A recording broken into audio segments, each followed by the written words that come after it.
الحمد لله رب العالمين والصلاة والسلام على سيد الأنبياء والمرسلين أما بعد فأعوذ بالله من الشيطان الرجيم بسم الله الرحمن الرحيم الصلاة والسلام عليك يا رسول الله وعلى آلك وأصحابك يا حبيب الله الصلاة والسلام عليك يا نبي الله وعلى آلك وأصحابك يا نور الله. Dear viewers, we are happy to welcome you back to our program Prophetic Stories.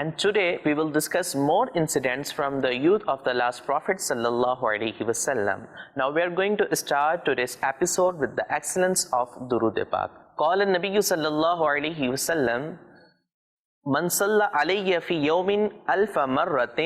لم يمت حتى يرى مقعده من الجنہ. پیارے آقا صلی اللہ علیہ وسلم کا فرمان عالی شان ہے کہ جو شخص دن میں 1000 مرتبہ مجھ پر درود پاک پڑھے گا وہ شخص اس وقت تک نہیں مرے گا جب تک جنت میں اپنا ٹھکانہ نہ دیکھ لے. صلو علی الحبیب صلی اللہ تعالی علی محمد صلی اللہ تعالی علیہ وسلم. ناظرین، آئیے میں اور آپ دونوں نیت کرتے ہیں کہ انشاءاللہ نہ صرف ماہ میلاد شریف میں بلکہ اس کے علاوہ بھی اپنی یہ عادت اور اپنا یہ معمول بنائیں گے کہ روزانہ دن میں کم از کم 1000 مرتبہ درود پاک پڑھیں. صلو علی الحبیب صلی اللہ تعالی علی محمد صلی اللہ تعالی علیہ وسلم. ناظرین، جب پیارے آقا صلی اللہ علیہ وسلم کا زمانہ طفولیت یعنی بچپن کا زمانہ مکمل ہوا تو پھر پیارے آقا صلی اللہ علیہ وسلم کی مبارک جوانی کا معاملہ شروع ہوا. ناظرین، اپنی جوانی میں پیارے آقا صلی اللہ علیہ وسلم اپنی مثال آپ تھے. یعنی کہ جوانی میں کسی بھی چیز کی بات کی جائے، اگر حیا کی بات کی جائے یا سچائی کی بات کی جائے یا وعدے کی پابندی کی بات کی جائے یا بزرگوں کے احترام کی بات کی جائے یا چھوٹوں پر شفقت کی بات کی جائے، ناظرین تو ایسی مثال دنیا میں اور کہیں بھی نہیں ملتی جو مثال پیارے آقا صلی اللہ علیہ وسلم نے اپنی مبارک زندگی اور مبارک جوانی میں قائم کی. ناظرین، پیشے کے اعتبار سے اگر بات کریں تو پیارے آقا صلی اللہ علیہ وسلم نے دنیا میں جو بزنس اختیار کیا وہ تجارت تھا، کیونکہ پیارے آقا صلی اللہ علیہ وسلم بچپن میں اپنے چچا ابو طالب کے پاس رہے تھے اور ابو طالب کے ساتھ کئی مرتبہ پیارے آقا صلی اللہ علیہ وسلم نے تجارت کی غرض سے کئی شہروں کا کئی ملکوں کا سفر بھی کیا تھا. اس لیے پیارے آقا صلی اللہ علیہ وسلم کو تجارت کے اعتبار سے کافی ایکسپیرینس تھا. اس لیے پیارے آقا صلی اللہ علیہ وسلم نے دنیاوی بزنس کے اعتبار سے تجارت کا پیشہ اختیار کیا اور کئی شہروں میں کئی ملکوں میں سفر بھی فرمایا. ناظرین، اس سفر کے دوران اور تمام تجارتی معاملات کے دوران تمام اہل عرب، تمام بازار والے اور تمام لوگ پیارے آقا صلی اللہ علیہ وسلم کی سچائی اور با اعتباری کو دیکھتے ہوئے پیارے آقا صلی اللہ علیہ وسلم کو امین کہہ کر پکارتے تھے، یعنی سب سے زیادہ امانت دار. پورے عرب میں تمام بازاروں میں تمام تجارتی معاملات میں پیارے آقا صلی اللہ علیہ وسلم کے جیسا امانت دار کوئی اور شخص ان کو نہ ملا. اس لیے نہ صرف مسلمان بلکہ غیر مسلم بھی پیارے آقا صلی اللہ علیہ وسلم کو امین کہہ کر پکارتے تھے. ناظرین، اگر دعوت اسلام کی تبلیغ کے حوالے سے بات کی جائے تو پیارے آقا صلی اللہ علیہ وسلم کی مبارک زندگی میں 3 دور گزرے ہیں ایسے جس میں پیارے آقا صلی اللہ علیہ وسلم نے اسلام کی تبلیغ فرمائی. جس میں سے سب سے پہلا دور یہ تھا کہ جس میں پیارے آقا صلی اللہ علیہ وسلم نے خفیہ طور پر تبلیغ فرمائی، یعنی نہایت رازداری کے ساتھ پیارے آقا صلی اللہ علیہ وسلم نے تبلیغ کے فرائض سر انجام دیے. ناظرین، اس مبارک دور میں پیارے آقا صلی اللہ علیہ وسلم کی تبلیغ سے سب سے پہلے عورتوں میں حضرت خدیجہ رضی اللہ تعالی عنہا ایمان لائیں اور مردوں میں سب سے پہلے سیدنا حضرت ابو بکر صدیق رضی اللہ تعالی عنہ ایمان لائے اور ان کے ساتھ کئی اور لوگ ایمان لائے اور مقام صحابیت پر فائز ہوئے. ناظرین، اس کے بعد 3 برس گزر گئے اور پھر دوسرا دور شروع ہوا جب پیارے آقا صلی اللہ علیہ وسلم پر اللہ پاک نے یہ آیت مبارکہ نازل فرمائی کہ وَأَنذِرْ عَشِيرَتَكَ الْأَقْرَبِينَ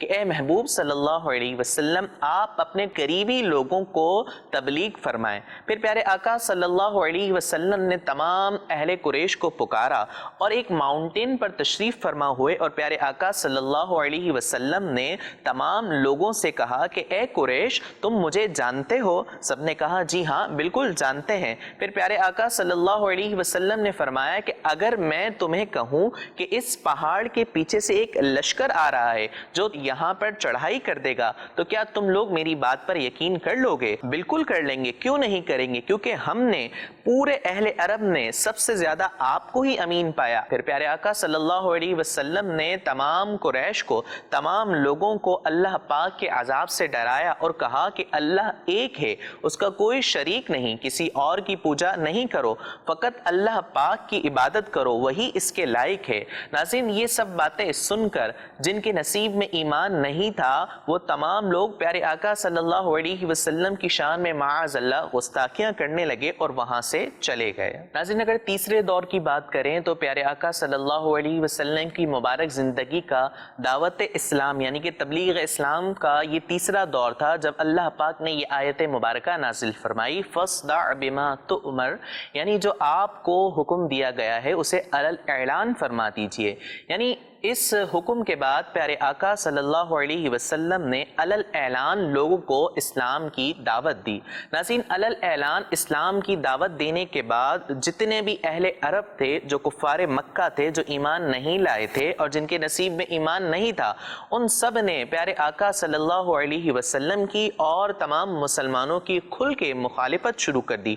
اور مسلمانوں کو طرح طرح کی ایذائیں پہنچانے لگے اور انہیں تنگ کرنے لگے۔ ناظرین پیارے آقا صلی اللہ علیہ وسلم کے اصلاحی انداز میں سے ایک انداز یہ بھی تھا کہ کسی شخص کو ہائی لائٹ کر کے لوگوں کے سامنے شرمندہ نہیں کیا کرتے تھے، بلکہ اگر کوئی معاملہ ہوتا تو اس کی اصلاح اس طرح فرماتے کہ پیارے آقا صلی اللہ علیہ وسلم کی زوجہ محترمہ یعنی عائشہ صدیقہ رضی اللہ تعالی عنہا بیان فرماتی ہیں کہ جب کسی شخص کے بارے میں کوئی بات حضور صلی اللہ علیہ وسلم تک پہنچتی تو پیارے آقا صلی اللہ علیہ وسلم یوں نہ فرماتے کہ تم نے ایسا ایسا کیا، بلکہ پیارے آقا صلی اللہ علیہ وسلم اس طرح فرماتے کہ اس شخص کا کیا معاملہ ہے جس نے ایسا ایسا کیا۔ ناظرین دیکھا اپنے پیارے آقا صلی اللہ علیہ وسلم لوگوں کی چیزوں کو ہائی لائٹ بھی فرماتے، لیکن انداز مبارک یہ ہوتا کہ کسی کے سامنے اسے شرمندہ نہیں کرتے بلکہ اس کی اصلاح تو فرماتے، لیکن اس طرح کہ اس کی اصلاح بھی ہو جائے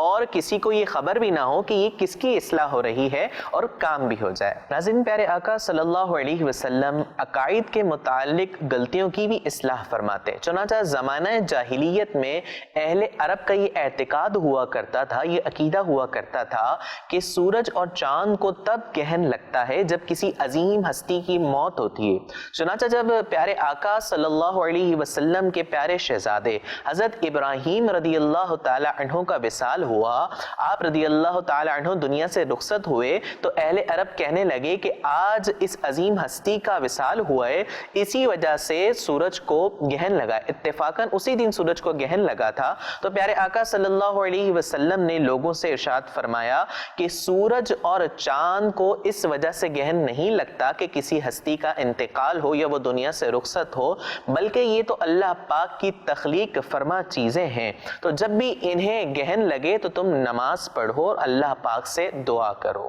ناظرین پیارے آقا صلی اللہ علیہ وسلم لفظوں کی بھی اصلاح فرمایا کرتے تھے، چنانچہ عائشہ صدیقہ رضی اللہ تعالی عنہا ارشاد فرماتی ہیں کہ پیارے آقا صلی اللہ علیہ وسلم نے ارشاد فرمایا کہ کوئی شخص یوں نہ کہے کہ میرا نفس خبیث ہو گیا، بلکہ اس طرح کہے کہ میرا نفس پریشان ہو گیا۔ ناظرین اس سے ہمیں یہ پتہ چلتا ہے کہ ہم بھی اپنی ڈیلی روٹین میں کئی الفاظ ایسے کہہ دیتے ہیں جو مناسب نہیں ہوتے، تو لہٰذا ہمیں چاہیے کہ اپنے الفاظوں کو سوچ سمجھ کر بھولیں اور یہ دیکھیں کہ کون سے ایسے الفاظ ہیں کہ جن کی وجہ سے ہم شرعی طور پہ پکڑ کا شکار ہو سکتے ہیں۔ ناظرین پیارے آقا صلی اللہ علیہ وسلم کے دنیا میں تشریف آوری کے جو مقاصد تھے ان میں سے ایک عظیم ترین مقصد لوگوں کی اصلاح اور ہدایت تھا۔ تو دیکھا آپ نے آج کے اس ایپیسوڈ میں کہ پیارے آقا صلی اللہ علیہ وسلم نے کس طرح لوگوں کی اصلاح کے انداز اختیار فرمائے،